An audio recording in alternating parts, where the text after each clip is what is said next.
This is the Fitness Wisdom Podcast. The reason you want to move and exercise like this is to be able to move well, be functional, and pain-free. This is what I teach my clients, to be strong, resilient, and athletes of life. Become an athlete of life today. Send me a direct message and let's get you into the best shape of your life. Hello everyone, welcome back to another episode of the Fitness Wisdom Podcast. Today we're going to be talking about how to unlock your physical freedom, mobility, strength and functionality. So if you want to become more flexible, functional and athletic, this podcast is for you, and most importantly, how to become and stay pain-free. But yeah, I love what you're doing with educating on blue light, and yeah, I couldn't agree more. I mean, I do the same thing with the blue light blockers. Everybody was always like, why are you wearing sunglasses at night? Yeah. I'm like, well, actually, this is really good for you. Exactly. So important to understand, because you know that light impacts every single aspect of our life, and if we do not address this aspect, no matter if we take care of our exercise and our nutrition, there's always going to be something missing, right? And that's how it was for me for many years. I was taking care of my exercise, bulletproofing my body through stuff that we're going to talk about today, and taking care of my nutrition and sleeping 8 hours every night. But I wasn't minimizing blue light after sunset because I didn't think that it was actually that important. I would love for you to share your background story, how you got into doing everything that you're doing today, because it's not really traditional for coaches to get interested, so easily into doing things like the athletic training group stuff and the knees over toe stuff. How did you get into all of this? You lost my... I'll go for a second. Okay. We should be good. Okay. What did you miss? You wanted me to share my story, and you were saying it's not very common. Oh, yeah. It's not very common for coaches to go into this more unconventional style of training, which I believe should become more conventional, right? Because it's highly beneficial for everybody and also our clients and all the people, and bulletproofing our bodies and becoming pain-free. So if you can maybe share your background story, how you got into all of this that you're doing. Yeah, absolutely. So I lost 100 pounds. I probably shouldn't start there, but so when I was 22 or 23, I'd kind of gone down the wrong path in my life, at least what I consider the wrong path in my life. I had dropped out of college. I was drinking a lot. I was to the point where I wasn't showing up to classes because I was so tired and just low energy. And I knew something, once I hit rock bottom, like things happened to the point where I was like, okay, I got to change something. And the first thing I did was kind of started cooking. I went down this rabbit hole of like the ingredients of food, how what we eat affects us, right? Energy, the water we're drinking, the light we're drinking. I just that took me down a rabbit hole where I was like, wow, I've learned nothing in my schooling, in college.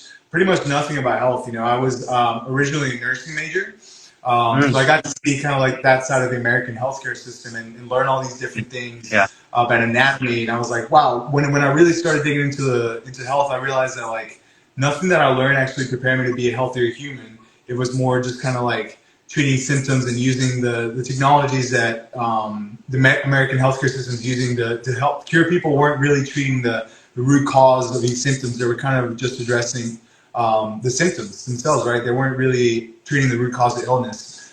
So I went down this rabbit hole. I started learning what it is to have true health and how you can reconnect back to nature and how that is a way to get healthier. And I just kind of started losing weight, started getting into martial arts, and I noticed I was having tons of reoccurring injuries. A big part of that was due to my nutrition. I still wasn't eating the right things. A lot of it was due to poor recovery, but most of it was also due to the way I was training, right? I was doing a ton of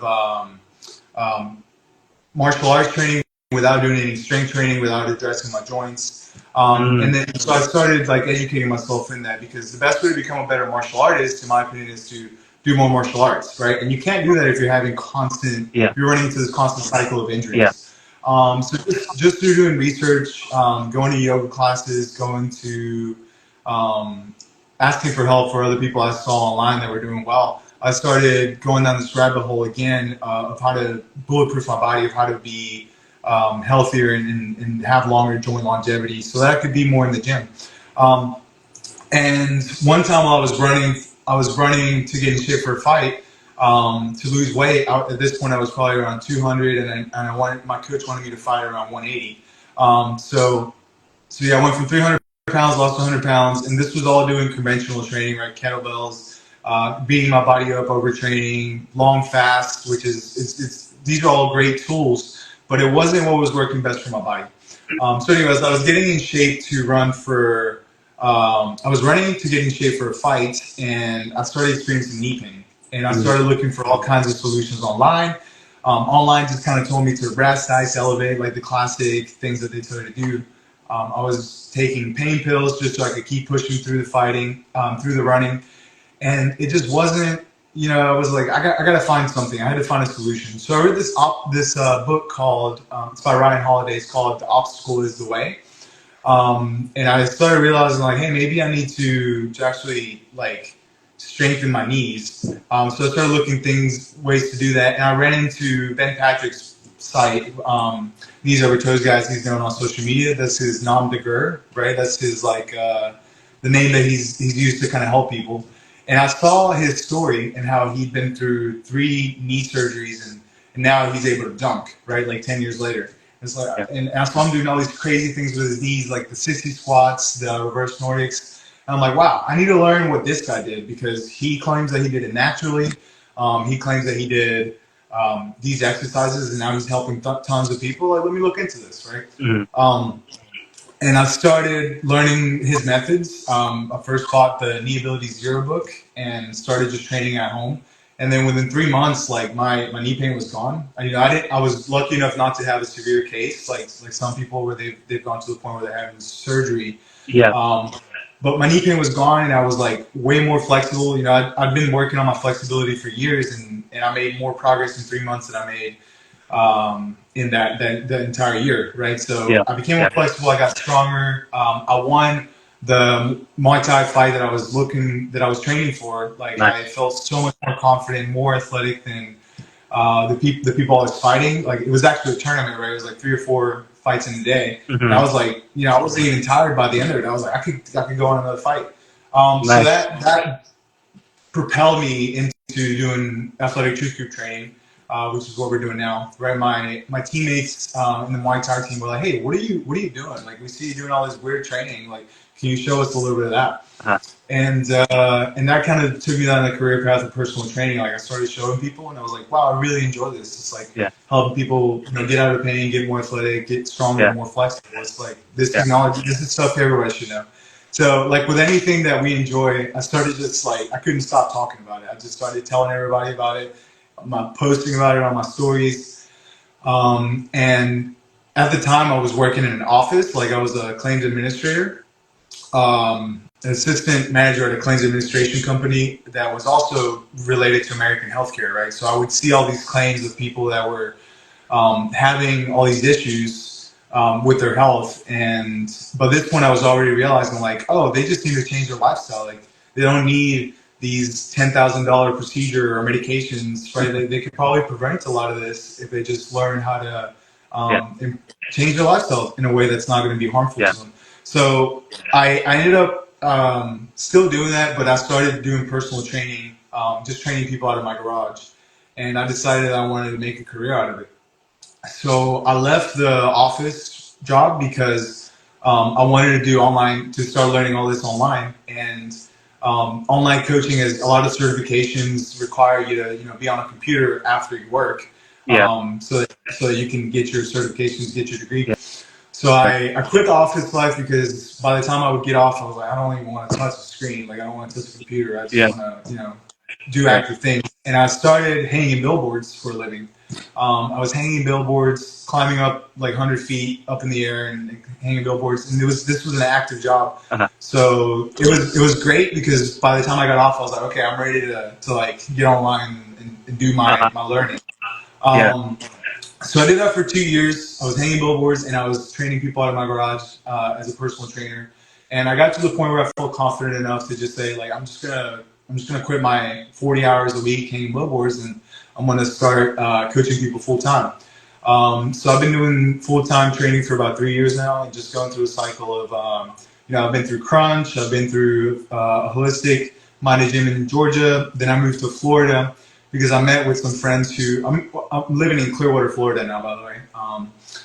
And I moved to Florida because some friends were looking for roommates. So my fiance at the time, she's my wife now, my fiance and I moved down here to live with my roommates to just be in Florida because it's a place where people take better care of their health than where we were currently at. Right, we were in Columbus, Georgia. It's actually one of the most chronically obese cities in the state of Georgia. So I saw a lot more opportunity for personal training here.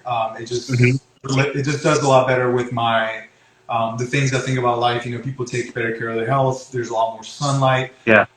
Better weather, in my opinion. So it was like a no-brainer for us. We're like, yeah, we'll move down. And the added benefit that there's also, this is Clearwater, Florida. This is actually where ATG originated.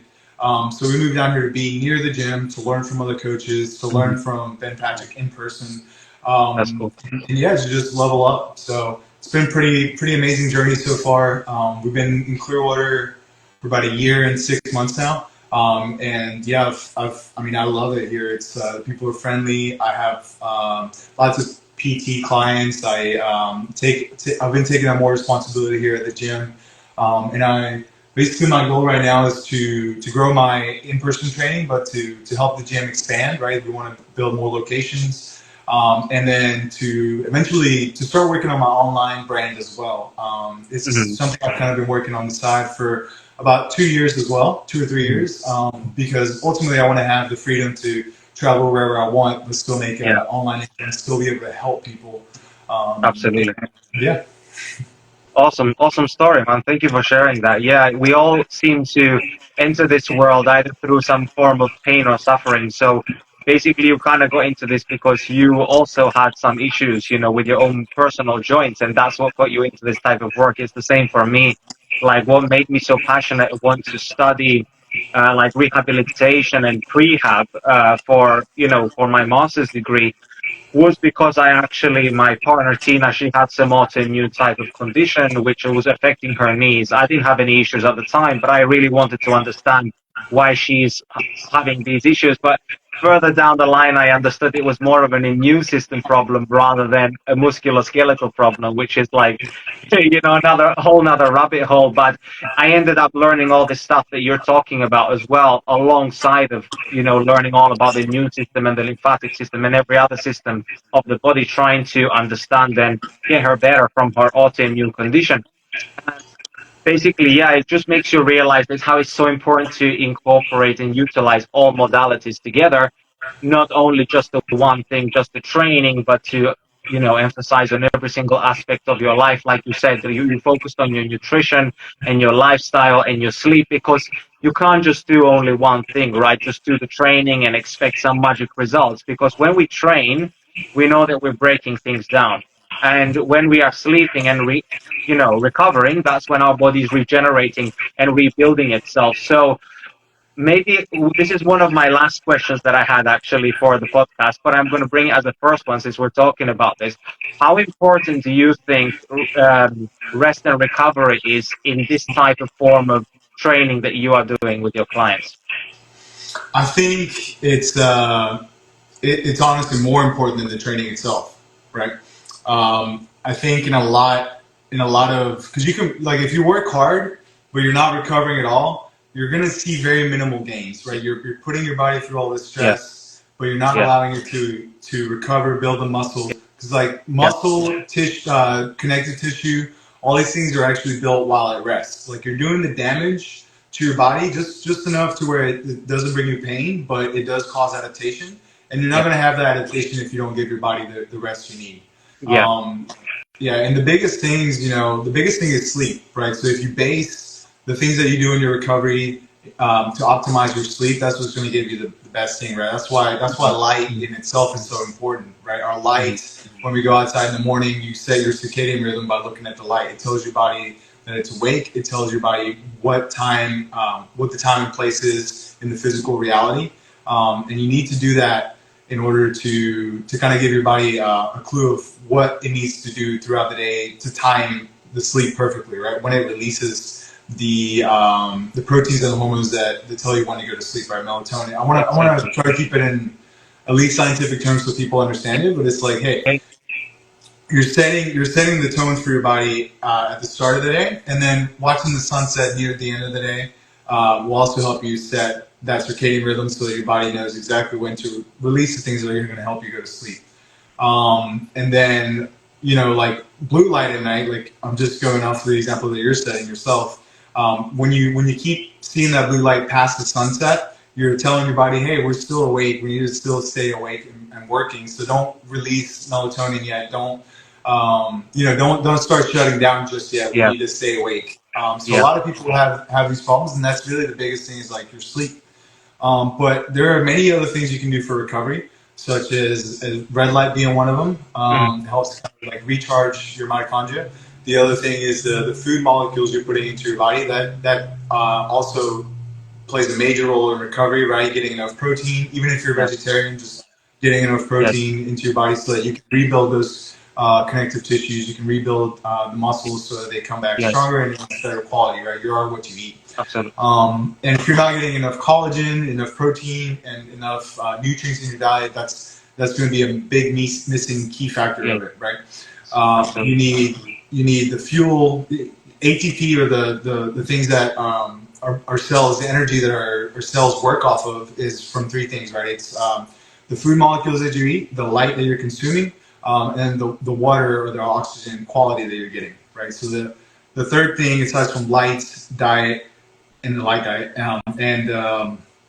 is going to be the water, the quality of the oxygen that you're consuming, right? So optimize the water that you're getting. That could be ideally spring water. That could be reionized water, right? That's the second best, or mineralized water. There's some brands that are better than others. We don't have to go into all that detail. Or reverse osmosis water, which you then remineralize, which is what I'm currently doing. Just finding It's the best.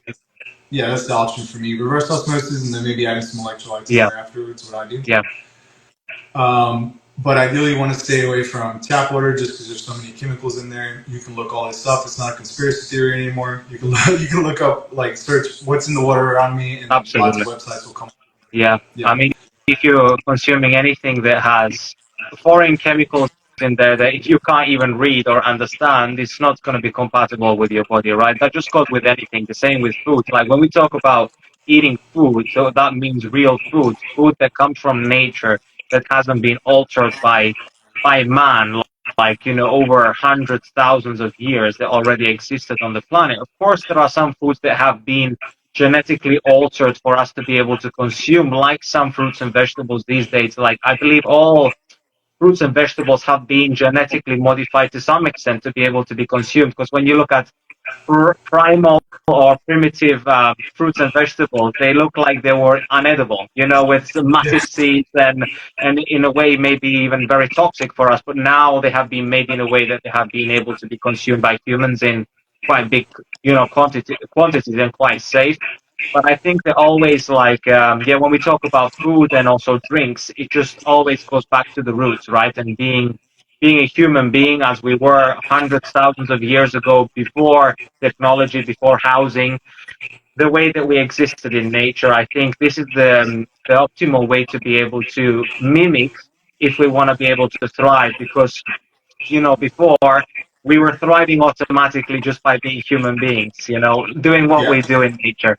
But now we have to mimic a natural environment because the environment that we're living right now is so artificial that just by living in it causes dysfunction, causes disease. So even if you are not doing something actively to make it better, you are basically going towards worse. So this is why it's so important that we are optimizing our light environment. Like you said, prioritizing blocking the blue light after sunset, wearing blue blockers, using blackout curtains, minimizing noise at night, trying to get grounded every day, like all of the things that you mentioned that are very, very good for us for getting enough cellular energy, because that's what the body requires to be able to regenerate. So I loved all the points that you mentioned. So what is functionality to you? What does it mean to be functional? That's a great question. Well, the whole concept of physical freedom, in my opinion, is functionality, right? It's being able to do what you want to do without pain getting in the way, being strong enough to handle the things that you're doing in your everyday life or in sport. That in my opinion is functionality, right?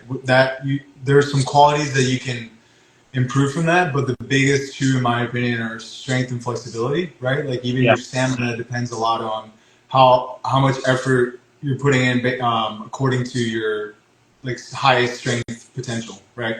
Exactly. As well as and then flexibility is going to allow you to get into the ranges of motion that would otherwise be really hard to get into a lot easier. Yeah. Those are the two qualities that I tend to focus on.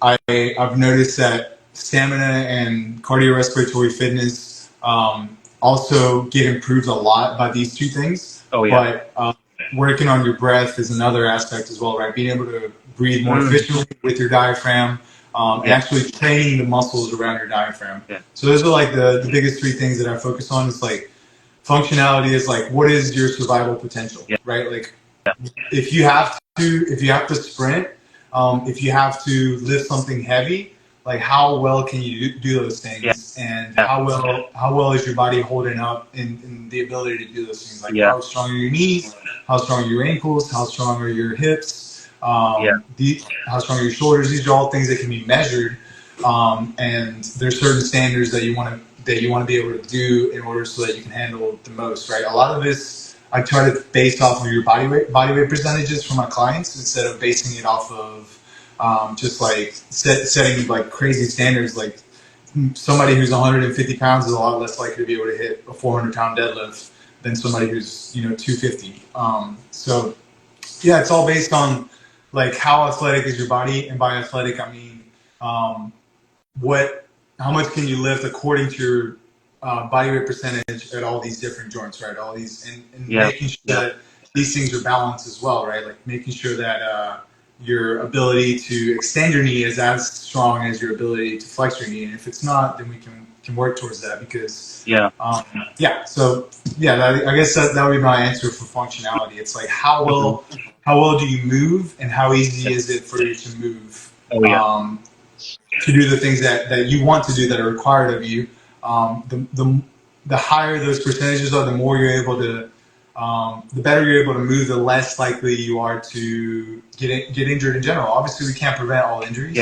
Car crashes happen, certain things, you might fall, but we can do our best to prevent it. Make sure that our tissues are strong enough, flexible enough, so that when something like that happens, you're less likely to have like a tremendous injury because you're able to resist. You're able to handle your tissues. Are able to handle more stress, and two, so that you have a higher basis that you can come back to, so that you can recover, so that it's easier to recover whenever you do have a really big injury or something like that, right? If you're able to squat, twice your body weight, but then you get injured because you landed from somewhere really high that you weren't ready to handle yet, you're going to much more likely be able to recover from that quicker than get back up to that strength quicker than if you can't even do a bodyweight squat. You know what I mean? That's very, very true. Yeah, because it's just all about resilience, and probably the rate of injury as well will be way smaller compared to someone who wasn't trained in that way, because their tissues will have been, more well prepared to receive that stress and that load, which is basically like what you are teaching and preaching to people, right? Is to strength train their body in these full range of the motion to be able to tolerate that extra stress.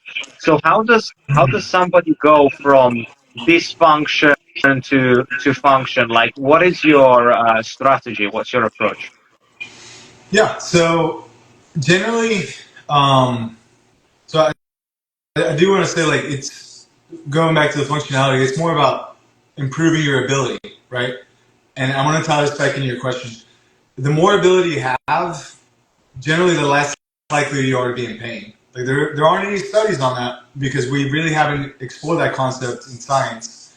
But generally, that's the truth. And the way that you would go from dysfunctional, I guess, to the point where you're like athletic, you're at your greatest, the most physical freedom that you can have. Like you can do anything and not get hurt. Let me just add one. Let me just add one little bit in there, because you said Yeah, athletic.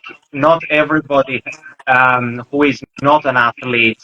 That means that everybody can be an athlete, right? They don't have to be yeah, like an athlete in a sport to actually call themselves an athlete, right?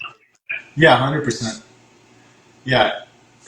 So what is your definition of athlete, Well, if you don't mind me asking? anybody who can adapt to any environment, to be able to be explosive, mobile, strong, and capable, pretty much to be able, like you said, to have this ability. Because if they're able to adapt to any environment and any situation, and their joints are able to tolerate the load, and they're able to change direction, they're able to perceive their environment, have good proprioception to receive information and to organize the information in their body, to know what to do with that and to generate force. That's the definition of an athlete to me. So, yeah, to become an athlete at any sport, you have to have those qualities and coordination, of course, and balance. But to learn the skill is easy, right? Because that's just all about practicing the sport. But you need to have this baseline ability to be able to be a good athlete at any sport. Absolutely. Yeah, I couldn't agree more. So you're asking me what my process is to take somebody from, Dysfunction, not dysfunction. from in pain or dysfunction Yeah, to athletic. Well, the biggest thing is first I want to see like how they move, right? Like where are the areas that they're weakest in that are leading to this dysfunction, right? If somebody has knee pain, it's like, okay, I want to see what ranges of motion are pain free right now, like you're able to do without pain. mm-hmm. And then from there, kind of see what ranges of motion we need to work on the most, right? Because not everything's going to be full range of motion. Some people might be able to do a full depth squat, but they Yeah, struggle to go down the stairs. yeah, So not able to put it's all about how much tension you're able to handle in your body, right? So I like to first take somebody through an assessment just to see where they move, yeah. see what the weak links are, Mm-hmm. because generally the 80-20 principle is like if you're really weak somewhere, you want to make that strong, and that's going to lead to more ability, to greater function. Exactly. So the biggest thing for me is just kind of doing an assessment, seeing what the weak links are. So that's going to be where the focus is for the first, let's say like month, maybe 2-3 months, depending on how long it takes for them to improve. And then and through that, kind of seeing what they're able to do without pain, and instead of focusing on what they can't do, instead of putting a limitation on them and saying like, oh, you should avoid this completely. It's more like, oh, well, let's see what level of this motion you're able to do without pain, and then Exactly. let's work on that. Let's span that, Right. and let's increase your ability to do that. Right, using progressive Right. overload, not just with the amount of weight that they're able to do, but the Yeah. positions that they're able to get Yes. into. Right, when you think of strength training and using strength training for rehabilitation, people get caught up in the amount of weight they're using, but there's actually more than just one factor of load, right? There's actually 3 different factors, right? You have well, 4. You have the time under tension, right? And if we're looking at this in an equation, you can look at it times, and then put in parentheses these other 3 factors, which are tempo, right? How fast you're doing something. Ideally, you want to work from slow to fast. You have load, which is definitely a factor. You want to work from light to heavy. And then you have position, right? You want to work, which is from shortened position, right?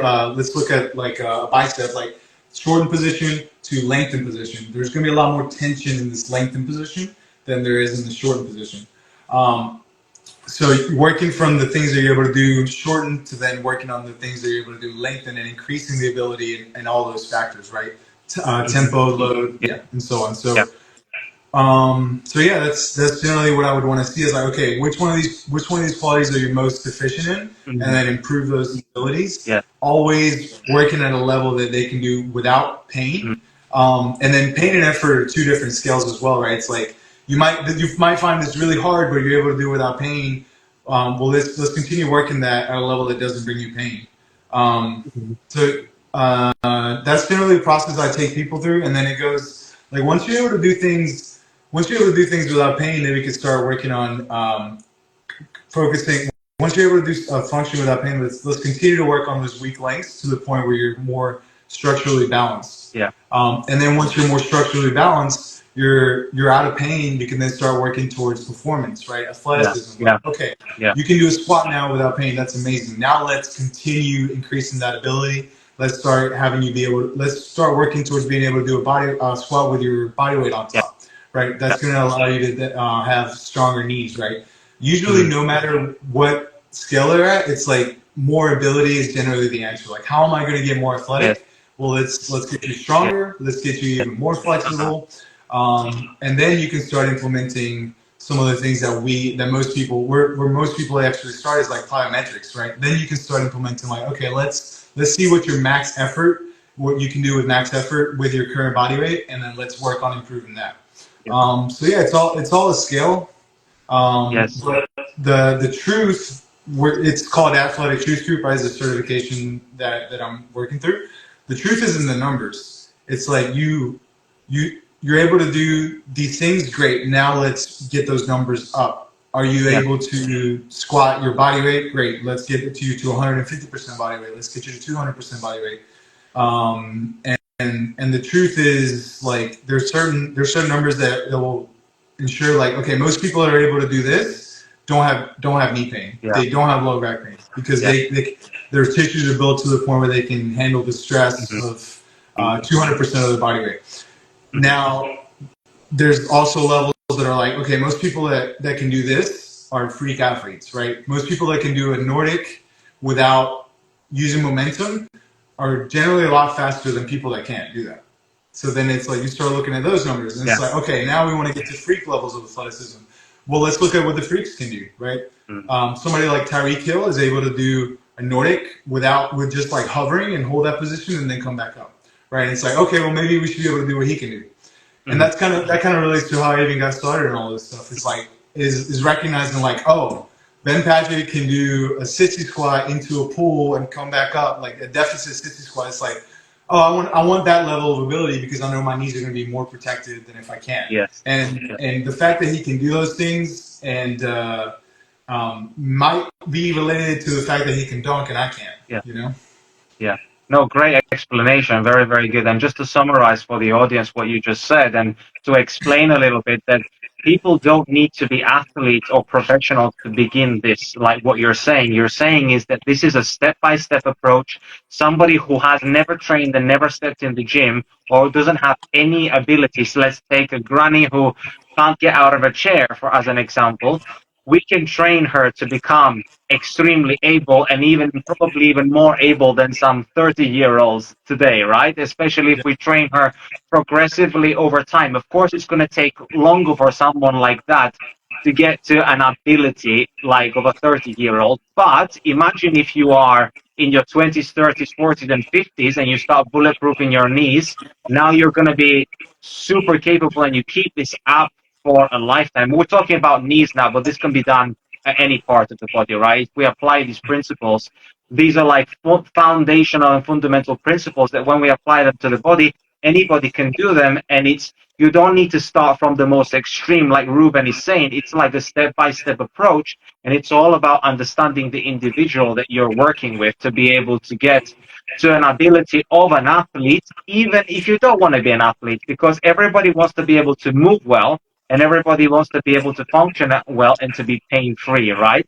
So if you Yeah. want to be all those things, you gotta be like you gotta move like an athlete, and if you move like an athlete, that's like a byproduct of all the things that we just talked about. So thank you so much for elaborating on that. So how do we unlock true mobility? Because a lot of people think that they must do a lot of passive stretching and yoga. Like, how do you see mobility? How do you think people should approach mobility? Yeah, I think passive stretching is amazing. I think it can definitely help. I don't want to put anybody down who only does passive stretching, but generally, you don't. When you look at anything, you don't want to be like amazing at one end of the spectrum, but really weak at the other one, right? Um, if you're super flexible, but you can't move within that range of motion, right? If I can do a split, but I can't come out of that split, then that could be harmful, right? I could end up hurting my tissues, right? My tissues aren't strong enough to handle the flexibility, range of motion that I can get to. I've helped a lot of people who are hypermobile. Like they can already get into certain positions, but they don't realize that they're missing that strength component, right? They don't realize that they can actually strengthen those ranges of motion. So, for example, somebody I was helping my yoga instructor, right, the owner of the yoga studio I was going to. He had knee pain, and he was extremely flexible. He could already do a fly ground split Yeah. squat, but he wasn't strong in those positions, right? Yeah. Like his form wasn't very good. So I helped him get strong, and just that itself took care of it, right? You don't want to be too much of one thing, but I'm not enough of another. You want to lead. You want to find the balance in between. Yeah. So Exactly. yeah, and that's what true mobility is being able to get into a position and out of it. Be strong in those lengthened positions. That's what true mobility Yes. is, right? Flexibility is a separate quality from mobility, and most people don't actually realize that. It's like Yeah. Exactly. Because flexibility is passive, but like mobility is to have the strength to control that range of motion. yes, yeah, exactly. So yeah, that's the meaning of true mobility. It's like, okay, you can get into these positions, but how much load can your tissues handle in this position Yes. without hurting? And these like active stretches, a lot of what I do is loaded stretching, right? Yeah. Like Yeah. you look at a ATG split squat, just to have an example. It's like I'm loading the tissues in this lengthened position to increase the Uh-huh. amount of tension that they can handle Yeah. in any position, right? And Yeah. if you're able to get strong in the lengthened position, it's also going to make you strong in the shortened position. But you also want to work those shortened positions because they might target different muscles. They Yeah. might place a little bit more tension on the tendons. Like look at a Yeah. step up, for example. It might, yeah. So you want to be strong in all ranges of motions. You want to leave no weak links. You want to build structural balance. And a lot of these terms are over talked about quite often, but they're really just principles. Like you don't Yeah. you don't have to go do everything according to the book. It's really what works best for you and what allows you to increase athleticism. Yes, absolutely. And well, as you said, that there are some fundamental principles, even though, people should follow like what works best for their body. There are some foundational things that I believe that need to be addressed. Like, everybody's body's anatomy is slightly different. Like we might all have different femur lengths, for example, or different, joint lengths, or different laxity in the tendons and ligaments. And of course, we all have these small variations, which makes a little bit of a difference in the squat depth and, as an example in all of this. But otherwise, the foundational principle of training the body in full range of motion, I think it goes for everybody, right? We don't want to be like training half a movement and not gaining the function, but just training it just because we want to lift heavy loads. We want to be able to train to be able to become functional. That's the whole idea of training through full range of motion. So I guess my question to you is like, why is it important to train the ligaments and joints through the full range of motion? Like, what do we get as a result of that? Yeah, so you get stronger and more flexible. You get more mobile. You can actually grow your tendons and tendon strength through placing loads in these stress ranges of motion. So you're also, a lot of research has come out about lengthened partials when it comes to like bodybuilding and things like Yeah, this. yeah, You're also actually causing greater adaptation in the yeah, muscles. When you make a muscle, when you work a muscle in a shortened position, you don't have as much tension as the lengthened, yeah, like I mentioned before. So working them in this lengthened position also causes more hypertrophy, yeah, is what we're finding out now. And it makes you more injury resilient, which ultimately is the goal of this. Is like you're because you're working flexibility and strength at the same time. You're yes, making your body more injury resilient because you're able to handle more stress yes, in these lengthened positions, right? So that's the real importance of working full range of motion. yeah.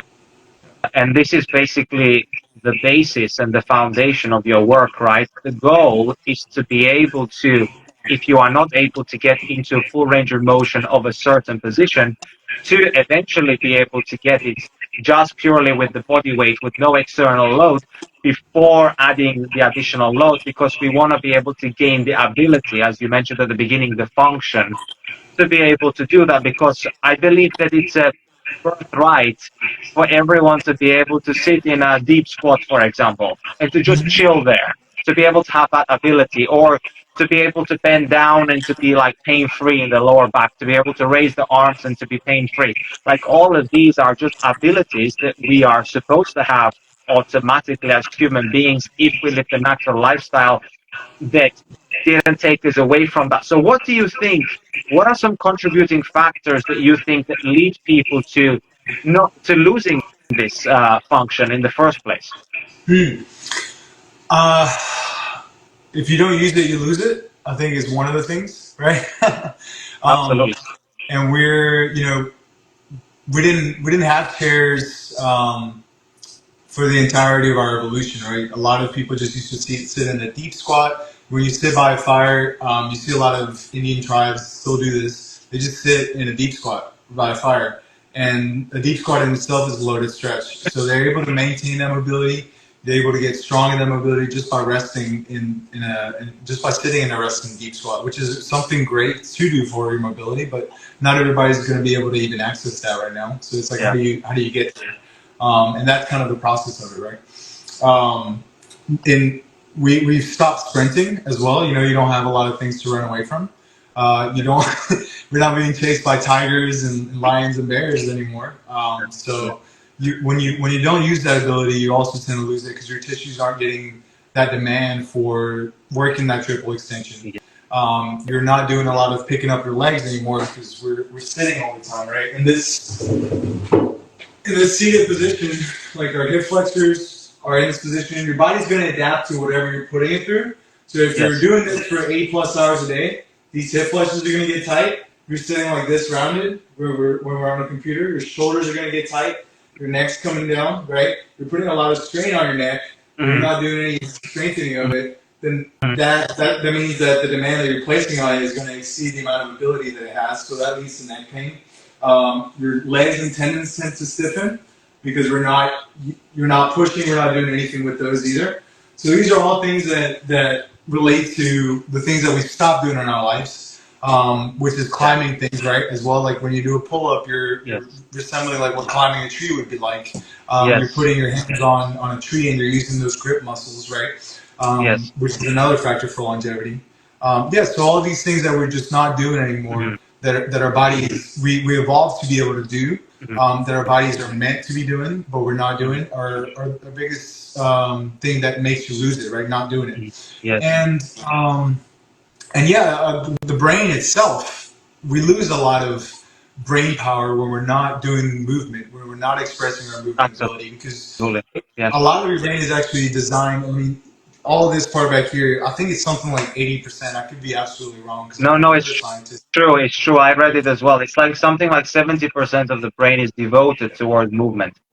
Yeah, exactly. So when you're not doing that movement, when you're not exploring your skills and abilities to move, you're not using neuroplasticity, which is you're not enticing neuroplasticity, which inhibits your ability to learn new things, just because you're not learning new things through movement, right? So doing things like juggling, for example, or like learning new skills, that's actually going to help you improve your brain's ability to learn new things, not just physical, but also mentally, right? And being able to learn new things, I mean, that's what improves your survival potential in general, not just physical, but also mentally, right? Like if I can learn how to improve my business, I can learn how to improve my life. If I can learn how to better move my body, that's going to relate to all these things, right? So, I love that. Yeah. That's great. Like animals as well, how they learn how to move and to become more capable, they use play. And the importance of play is absolutely huge, even in human beings. Like when you look at an animal, the difference between like playing and hunting is a very, very thin line. In fact, when animals are hunting, they actually think that they are playing. So it's only like their primal instincts that require them to be able to survive and to their hunger to eat that actually makes them kill the animal. But in reality, at the beginning, all animals when they are born, They are always fighting with each other, biting each other, playing. You know, when you look at cats and dogs, they're always pulling their ears. Like when they're doing these things, they are acting like they are hunting, but they're actually playing. And that's a very, very thin line between the two. And I believe that human beings are the same. Like, you know, we love to fight, we love to wrestle. It's basically this sort of like bromance, or, you know, this way of like connecting, but at the same time, it's a means of survival. It's the way that you move your body and use your body is a way for you to be able to stay alive. So I think it's super important to incorporate play into our daily lives, because this makes us move in different ways, in different environments, and puts us in positions that we are not used to. So as you mentioned, that the function of use it and or lose it, it's so important, because if you're doing things that are different, it's going to be like firing different areas of your brain. You're going to be using muscles that you never use. You're going to be sore in different areas that you're not normally used to. Like if you play something that you haven't played in a while, let's say tennis. You never played tennis, and all of a sudden you play tennis. You might be sore on your serratus muscles here, on your ribs. You may be sore on your biceps, and you'll be thinking, well, I do bicep curls at the gym. I do lat pull downs. I do all the things. I do boxing, and I train those muscles, but I still got sore. That's just because you place your body in a different environment, and now your body had to adapt to that new stressor, which is increasing your movement library, so you're becoming a more athletic and capable human being. Yes, 100%.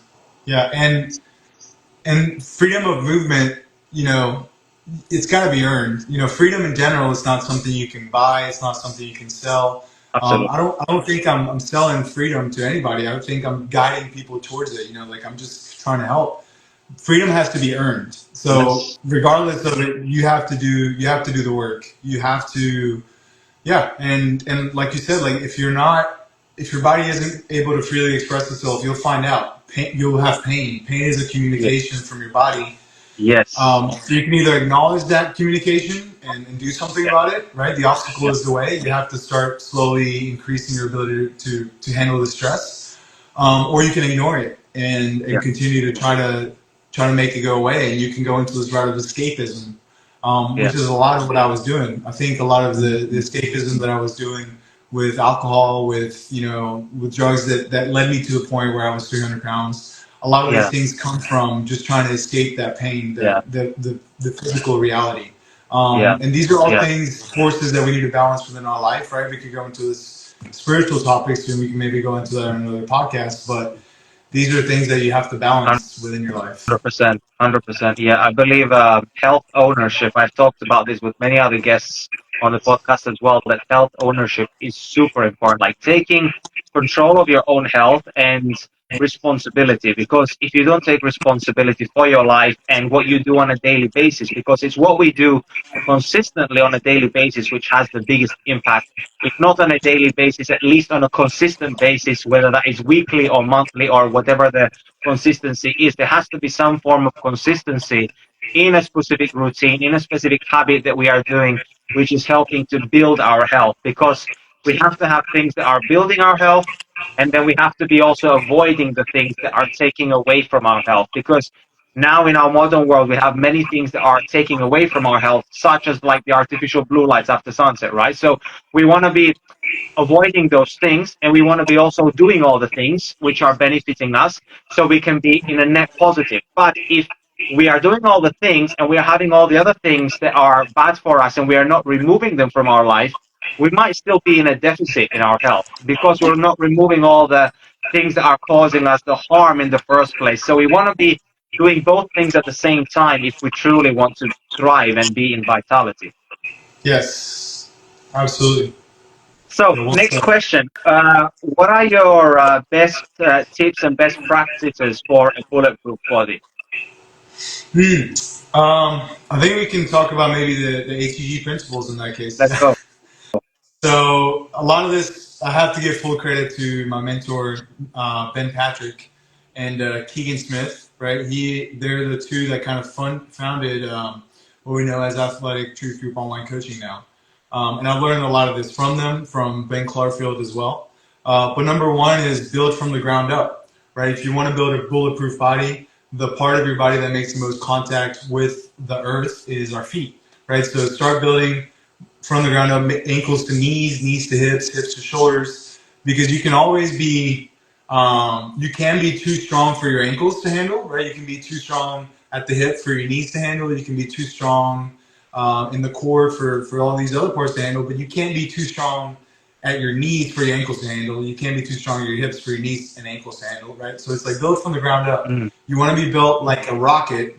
You don't want to be built like a anvil, right? You want to be you want to be strong from the ground up. Yeah. So building in this order, doing a lot of strengthening for your feet, for your ankles, will help you to be more balanced. It's going to help you jump higher. It's going to help you be less injury prone, right? If we look at all the top athletes throughout history, like Michael Jordan, for example, had super strong calves, super strong ankles, and he was able to avoid less injuries, and that's one of the things that made him one of the greatest of all time. He was able to practice more than other people because he was genetically gifted in that sense, or maybe he also trained that way. Yeah.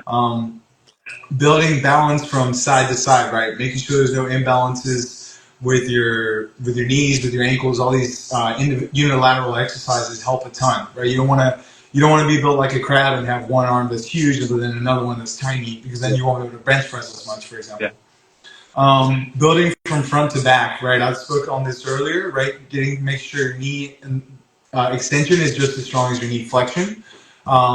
Your push-pull is balanced as well. That helps to avoid shoulder injuries. And yeah, there's many examples I could give with that, but if you're strong from front to back, you're able to avoid more injuries, right? Before getting your squat to 400 pounds, you may also want to get your leg curl to a certain level as well. Building both short range and long range, right? It's not good if you're able to deep squat, but you can't go down the steps, right? You want to be strong in all these different aspects of movement.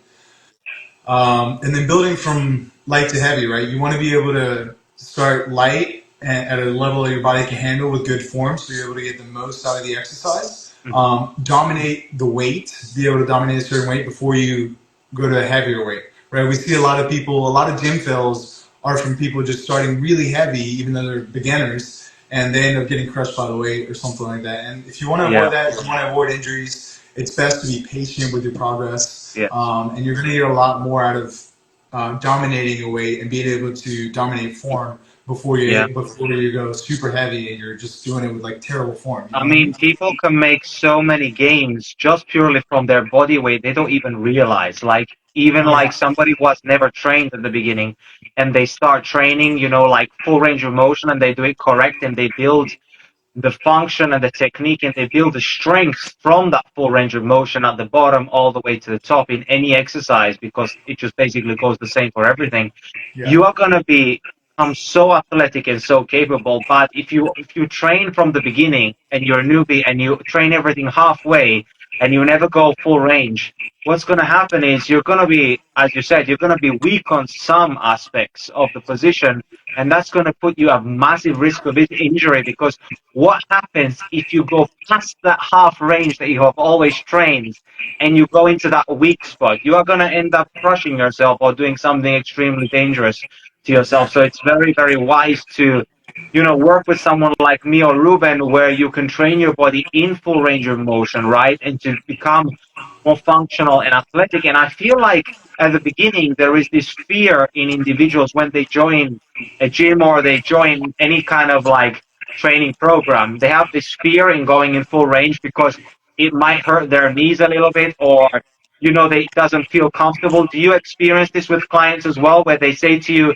oh, I can't go there, but then you say to them, yes, you can, don't worry, you got this? Or you give them some form of support, maybe some handle to hold for their hands, or some way to give them that reassurance, that safety, that it's all good. And once they get there and they do 1 or 2 reps, then they start building that mental confidence, because their body actually has the ability, but in their head, they think that they can't do it. Have you had this experience before? 100%. Yeah, I think, and that's something that I pride myself in the most, is empathizing with them, because I've had that same fear before, but it's all about dispelling the fear, right? Fear is the enemy. So finding a way to get them to be able to do that motion without pain, right? It could be, you could start assisted if you needed to. You could start with the shorter range exercises to then unlock deeper ranges of motion. Yes. Well, that's what most people neglect to do is like, hey, if you can't do a bodyweight squat yet, maybe do an assisted squat. You know, it's, a lot of the times it's negotiating with your ego and trying to break past those beliefs, right? That's why movement in itself can be so expanding. You release emotions through movement. So without getting too deep into that, it's like that's all of the principle of building from light to heavy is like, hey, you might have to start super light. You might have to start negative weight, right? You might have to start with like assistance. And I'll have people even use the cable so that it's more measurable. Like, oh, I'm doing it with 50 pounds today. Maybe next week I can do it with 40, right? I'm able to do this with my pain. Or with bands, or even taking 2 chairs. Like, I don't know if you can see me here, but like starting a system with 2 chairs and doing a squat here can have great benefit because we know that the loaded deep squat helps to strengthen the tissues, for example, right? So doing that full range of motion with assistance can be very, very helpful. Absolutely. Yeah, for sure. And the thing is that it's all about granting the access from the nervous system, giving that reassurance to the person that because many times it's not that they don't have the strength. It's just that their mind may be limiting their ability for their body to trust the process. And once you show them that, you know, that what you're doing is safe by giving them like progressions and starting them off a little bit easier. For example, if you say to somebody, if you show them a movement, let's take as an example like a sissy squat, so like a knees over toes sissy squat, and you show them this movement, the most extreme version, where you're like going all the way down and you're leaning back, and you say to them, okay, your turn. They're gonna look at you like, I can't do that. But if you say to them like, okay, let's start off by just touching the knees on the wall and just leaning back a little bit, and then slowly progressing this, you know, until you get deeper and deeper into the position. Now mentally they're able to tolerate this, and then they're able to do it. Of course, it depends on the person's capabilities on their joints and stuff like that, and if they're able to do that. But some individuals are able to do that from the very beginning. They just need to be able to unlock it in their mind that what they're doing is safe. There's also a balance factor, coordination, because there's many different aspects, right? Qualities going into these types of movement. It's not just strength like on a machine. You have to add the coordination, the breathing, the rhythm. So once you get all of those things together, then it just feels like something magically unlocks. Yes, absolutely. Yeah, you have to work at the speed of trust, right?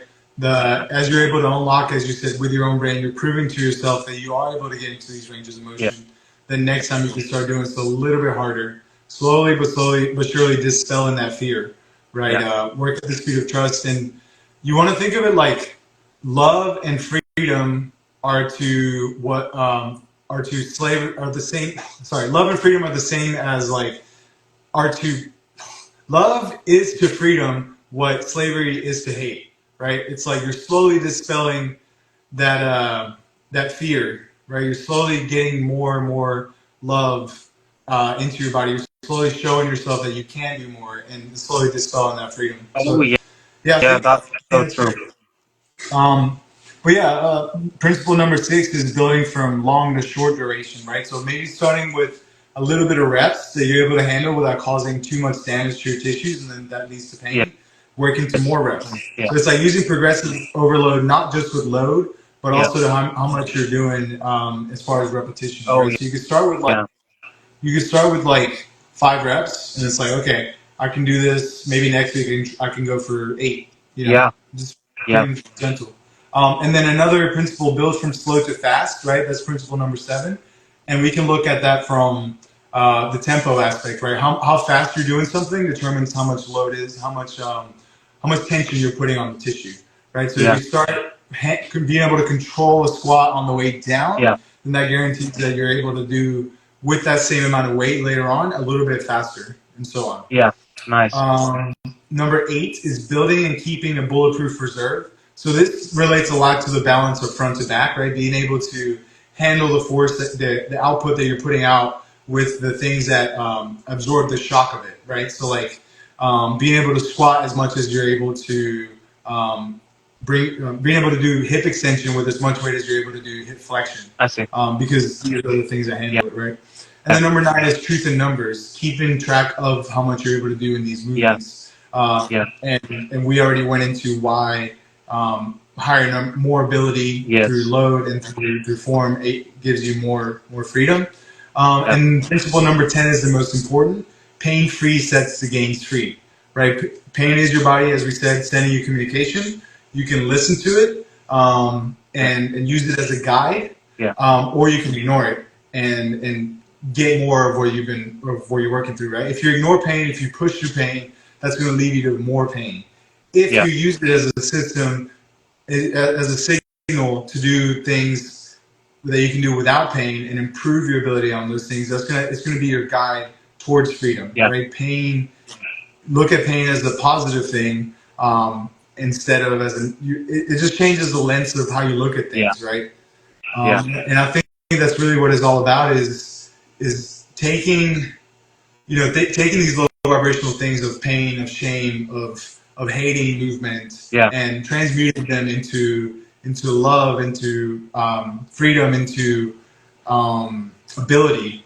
Yeah. That's ultimately what gets people out of pain. It's really a mental thing more than anything. Oh, yeah, it really is because pain is so much in our head, because that pain is not really like a big deal. It's just more of what do we make of it or how do we process things. And, when I got into this type of work and I started to implement more of this, like, knee ability stuff into my program, I didn't have any specific issues with my joints, right? But I started to do it because I wanted to have the ability to do that. So I wanted to be able to do my knees over toe squats. I wanted to feel like I'm more capable and more resilient in case I find myself in those positions where I'm more vulnerable, right? To be able to tolerate that load and that stress. So when I started doing it at the beginning, my knees did have a little bit more cracking, there was like a little bit more pain and discomfort, but I got like the pain signal where I felt like, okay, I can't do anymore right now within this session. So Yeah, basically, so then I just took a break and I didn't do it again for a week. I took a week off and then I went back to it and I did it again. And now the cracking was way less on the knees and the pain was also way less. So that means that I actually adapted extremely well to the exercise and now I'm able to do more reps and more sets with experiencing less pain. So the thing is that a lot of times people should not confuse the good kind of pain, which is what you need, to break down tissue, compared to the kind of pain which is more, let's say, inflammatory or very aggravating to the body, right? yeah, 100%. That's well said, man. Yeah, I've seen that case quite a bit actually. What you just said, but you were asking questions, right? You reached out for help to people, and you found out your own way of what your body can handle, which is, I mean, it's very empowering where you're able to figure these things out. And that, I mean, correct me if I'm wrong, but is that kind of what led you to being a coach as well? It's kind of like solving your own problems. Yeah, yeah, absolutely. I mean, my journey started when I was 14 years old. I was overweight, like an obese individual, and I just wanted to change my life because I was getting bullied at school and life kind of sucked, right? So I just felt like I want to change. So I went to the gym and I started training bodybuilding style training for the first 7 years of my training career. Now I'm 29 years old, so I've been doing this for almost 15 years, like training for 15 years. Yeah, And after 7 years of training, more like bodybuilding style, I had become very good aesthetically and lifting a lot of weight in the gym, but I wasn't very functional. And then when I met my partner, Tina, she was more into functionality, yoga, mobility, this kind of stuff, functional training. So she yeah, introduced me to this world which I didn't know existed because before I thought that the reason you go to the gym is to do bodybuilding. You don't go to do like functional training or yoga or whatever.